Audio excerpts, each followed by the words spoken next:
लगी हूँ दुनिया का सबसे छोटा वाज, वो भी छली के छिलकों से। इनको डाई करने के लिए खाली बोना नहीं पड़ा था, बल्कि इनको प्रॉपर बॉयल करना पड़ा था, जैसे कपड़े डाई करते हैं। सूखने के बाद कुछ इस तरह से लग रहे थे। अगर इनमें ज्यादा रिंकल्स हो तो आप इनको स्ट्रेट कर सकते हैं। पुराने माँ से वायर निकाल के मैं शुरू करने लगी हूँ पेटल्स बनाने का प्रोसेस। तो पहले मैंने सोचा था कि मैं भी एक बड़ा वाला वाज बनाऊंगी जिसमें मैं बड़े बड़े फ्लावर्स बनाऊंगी, और लेकिन जब मैंने अभी स्टार्ट किया ही था कि एक बड़ा वाला फ्लावर बना था और मेरे छली के छिलके इतने कम रह गए। मैंने कहा कौन बंदा अब दोबारा छली मंगा के छली खाए और फिर उसके छिलकों को दोबारा यूज करे, तो उससे बेहतर है कि मैं एक मिनिएचर फ्लावर वाज बना लेती हूँ।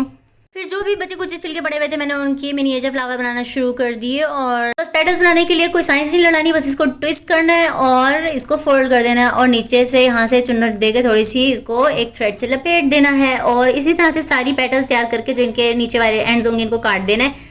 ये भाई सारी पेटल्स तैयार हो गई हैं। इसके बाद हमने जो मास्क की हमने ली थी एक वायर, उस पर हमने एक पेटल को अच्छे तरीके से लेके लपेट देना है और पूरी इस डंडी पे अच्छे से लपेट देंगे।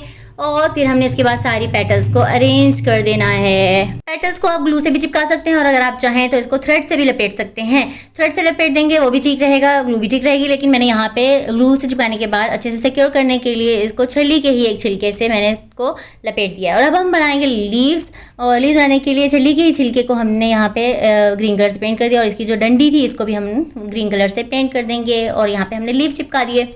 फ्लावर बनाने के बाद मुझे ख्याल आया कि भाई फ्लावर तो बन गया, अब वाज किस चीज़ का बनाऊं मिनिएचर। इतने में ही मेरा बेटा जो एक चिज्जी खा रहा था उसने कहा मम्मा ये देखिए मैं बॉटल लेकर आया हूँ, इसमें से चिज्जी मैंने खा लिया, ये बॉटल बच गई। मैंने कहा वाजी वाह क्या कमाल हो गया। मैं बस इसी बॉटल को यूज़ करने लगी हूँ और इसी छली के छिलके के ही मैंने स्प्रिंकल्स बनाए और इसको इसी बॉटल में डाल दिया और फिर एक प्यारी सी लेस से मैं इसको लपेट दिया। देखो कितनी ज़्यादा क्यूट और छोटी सी प्यारी सी, इतनी ज़्यादा हसीन लग रही है यार मुझे तो ये तो। और फिर जो मैंने फ्लावर बनाए थे इनको मैंने डाला है जी इस बॉटल में। और फिर यार रोज़ जाके मुझे लॉन में जो अपना एंड रिजल्ट दिखाना पड़ता है, क्योंकि यहाँ पे मेरा रिजल्ट अच्छा आता है। तो प्लीज़ अच्छी लग रही है ना तो लाइक शेयर सब्सक्राइब कर देना प्लीज़।